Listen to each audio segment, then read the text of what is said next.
We are back getting better at College Football 26. If you're not sure what this series is by now, it's essentially a mini series where I go over how you just get a little bit better at this game by doing a few things differently, focusing on a little bit more attention to detail and understanding the game of football better. The reason why that I'm making this series is because I have an online dynasty on my channel called The League. There's a playlist. There are 4 videos at this point. Like, we are in the nitty-gritty of it. We're having a really good time. It is well worth your time investment to watch. It's a lot of fun. We've had a lot of action-packed games so far, and some beef and rivalries are starting to form between the coaches in the league. So give it a watch when you get the chance. You're not going to regret it. But there are guys in that league that desperately needed help just being better at the game. They are struggling against any FBS team to have competitive games and do that consistently. And so I decided, you know what? Why not talk about how I got to the point where I'm at with this game?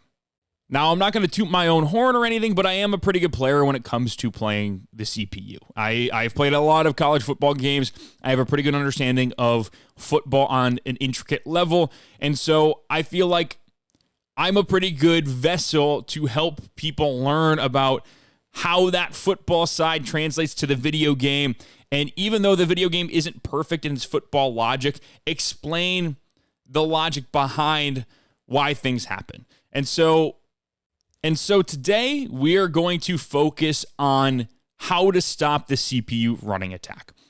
The first 2 videos, we focused on the offensive side of the ball, on how to have a good running game and how to throw the ball more effectively and really take what the defense gives you.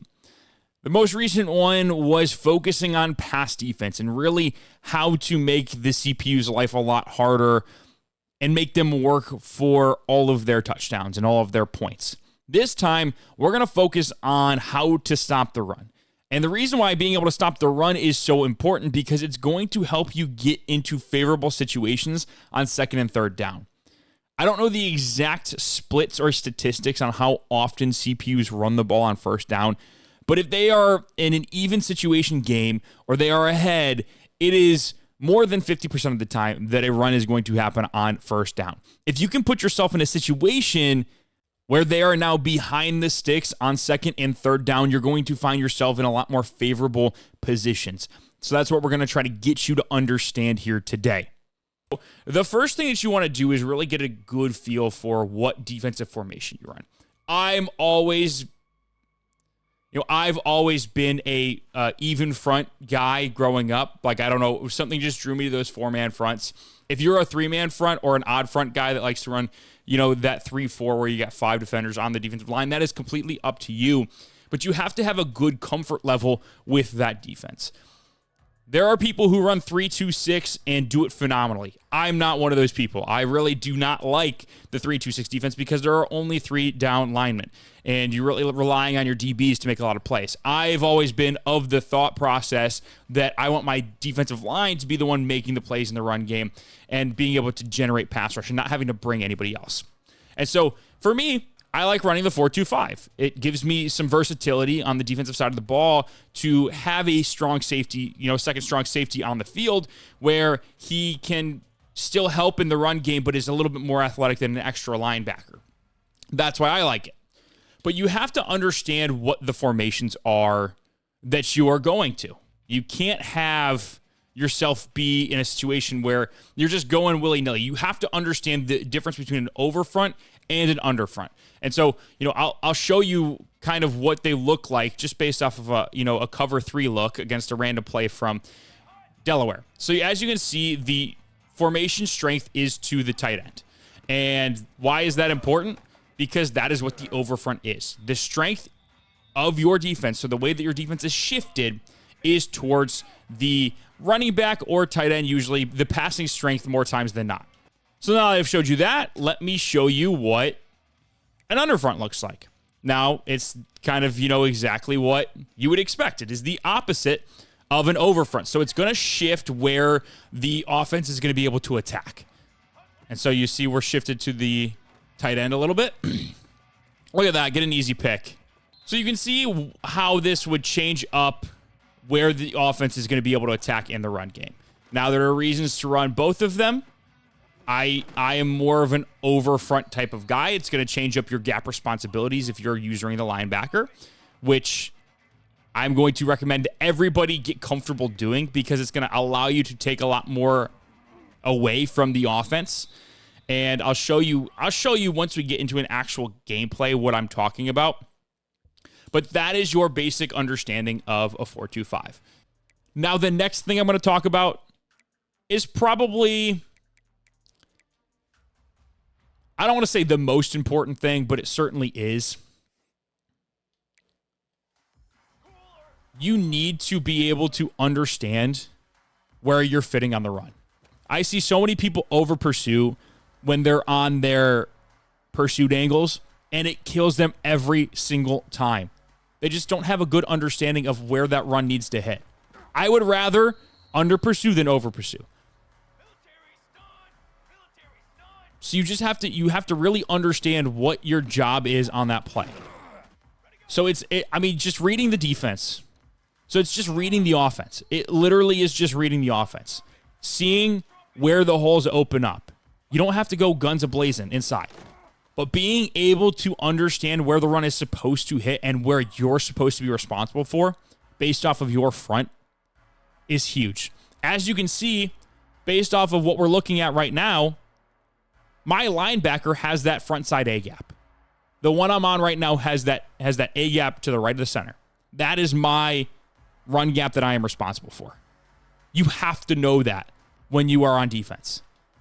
Here, if I was controlling him, I'm the B gap. Right here. This is my lane. And as the play progresses, I'm gonna, play that backside pursuit. So let's take the backside player on this side. So let's go backside. Look at that.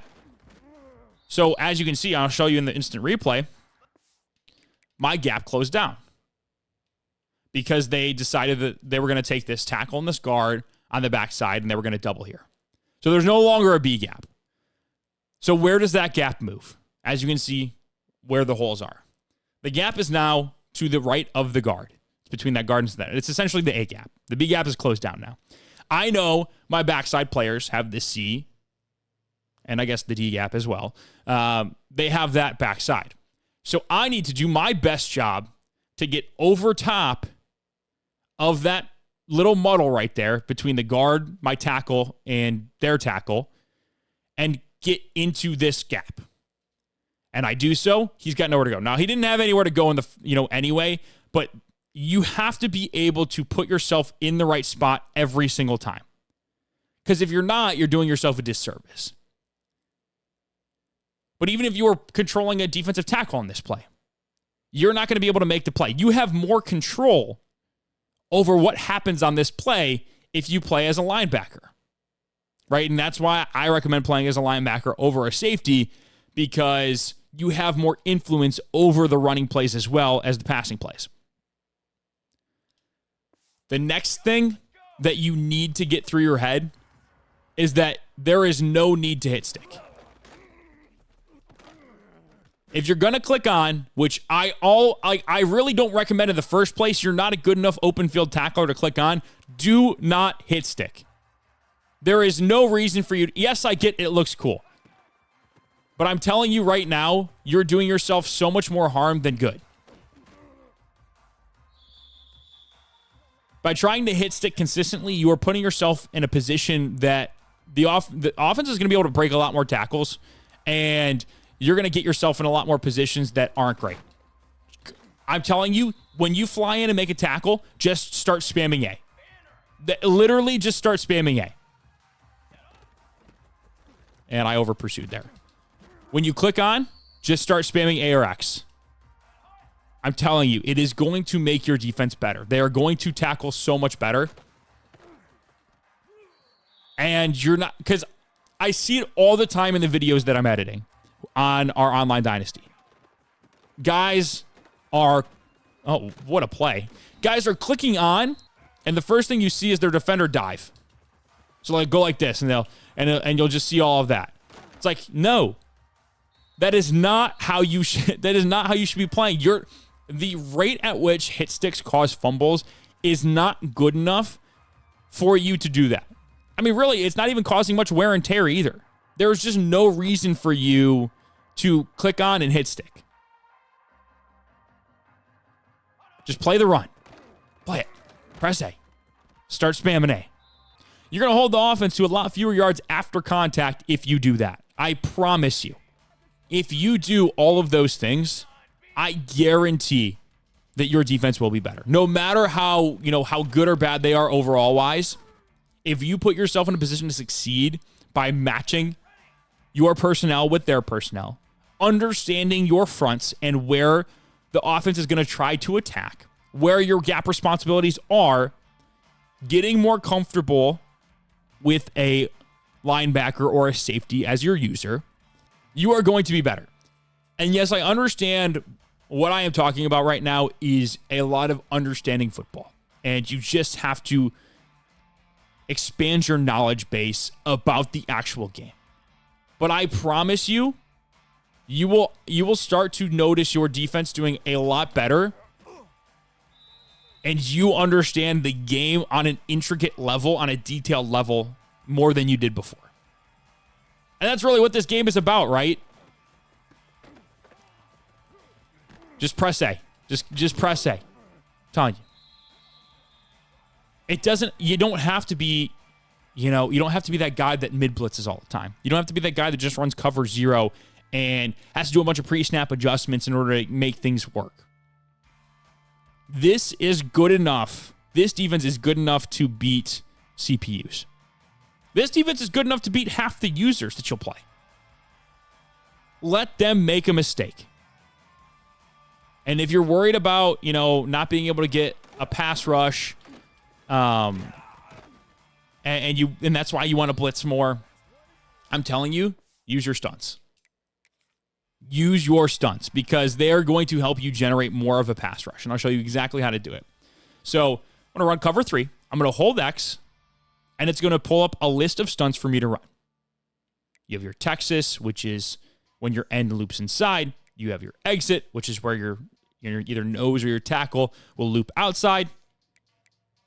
You've got your Tom, which is your interiors doing a little loop pass rush.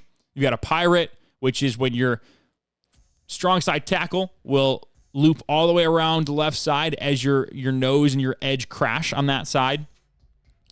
You have your Tempe, which is where your nose and your right edge will loop inside. So you just got to understand I'm not going to go through all of these, but you got to understand what each of these. So the next thing I want to talk about is why you call the plays that you do and your defensive philosophy and how you're probably playing the wrong defensive philosophy. You're just not good enough to be playing the defensive philosophy you are. I am going to guess 75% of the people watching this video right now blitz way too much. You do not need to blitz in this game. And I know people love the mid-blitz out of the nickel double mug look. And I understand why. I get it. Believe me. It's a fun play to use. And if you do it right, it results in a lot of negative plays. But if you do it wrong, you're giving up a touchdown. You're giving up a massive gain. Our job defensively, and the mindset that you need to start getting yourself into to really become a better defensive player, is to make the offense earn it. And sometimes they will. But the way I like to play, and that I have found has worked so much better than the way that a lot of other people like to play that are blitz heavy, is I am banking on you making a mistake at some point on your drive that is going to take 10, 11, 12 plays for you to score a touchdown. And by doing that, I am forcing the offensive player to beat me every single snap. If you continuously do man blitzes, then you are saying, hey, I'm playing this boom or bust defense. Sure, I might generate a negative play, but who knows? Maybe 2 plays later, I try to do it again and they, bust me for a big one. Your defensive line will naturally generate pressure and create negative plays. or the opposing player, the CPU, will run themselves into stupid negative yardage plays. There is no question about that. Eventually, it's going to happen. Your job is to pounce when it does. But you need to make them get to that point. And the best way that you can do that is just play coverage, right? Just vary up your coverage looks. You know, don't be super crazy with them. And when you do blitz, make it a zone blitz. There is no reason you should be playing man coverage on the back end. Now, this is not saying don't use it ever. There are situations where a man blitz is going to do you a lot of good. And it might be the right call. But you need to save those for those opportune times. You can't keep calling it. You can't keep calling zone blitzes either. You honestly, you just have to get it ingrained in your head that the best way to play defense is to allow the offense to dink and dunk their way down the field. Right? Play red zone roulette. If you're not familiar with that term, it's an actual term in college football that I believe Bud Elliott came up with, where if the team gets into the red zone, okay, great. Now you have to score a touchdown. If they're settling for field goals consistently or they go for it on fourth down and don't get it, well, then guess what? That's a successful drive for you. So you have to understand when you're calling plays how to put yourself in the best position to succeed on that set of downs. And honestly, the best way to do that, if you're just trying to be a little bit better at the game and get over your struggles against the defense and get over your struggles against the CPU, especially on Heisman difficulty, you need to just take little wins. Do not allow them to score big play touchdowns. If their yards per play is 4, that's fine. They're going to get first downs, but eventually they're going to make a mistake, or they're going to have to earn every single one of those yards. Do not allow the offense to have any freebies. That is the biggest mistake I see people make, is they go and blitz because they're too antsy. They want to make a big play, and it kills them. Like one of the plays that happened in the current episode that I'm working on for our online dynasty, the league, a guy ran a nickel blitz, but the nickel was blitzing from the wrong side, and he didn't realize that in time to audible. It gave them, the team he was playing, a free touchdown, literally a free touchdown. Paying attention to that stuff and not even putting that guy in a blitz in the first place is going to put you in a much better position to succeed. That is all I have for you today. I hope you found a lot of good detail in this video where you are now understanding a bit more about just football in general, but also how it translates to the game and how you can use that to your advantage to better yourself and give you, a better opportunity to be successful in your dynasties, whether it's online, whether it's your offline dynasties, you're just struggling. These things are going to help you get better. I promise you of that. You just have to really practice and rep them out so that you do have a good feel for what's coming, what's going to happen. Like if you see, this running back, break out and then come back in on a Texas route, be able to jump that, because a lot of the guys are looking for that route specifically, because against the CPU, it's one that gets open a lot. But if you're there to jump it, right, that's a pick for you. Thank you all so much for watching. Hope you enjoyed. Catch you on the flip. See ya.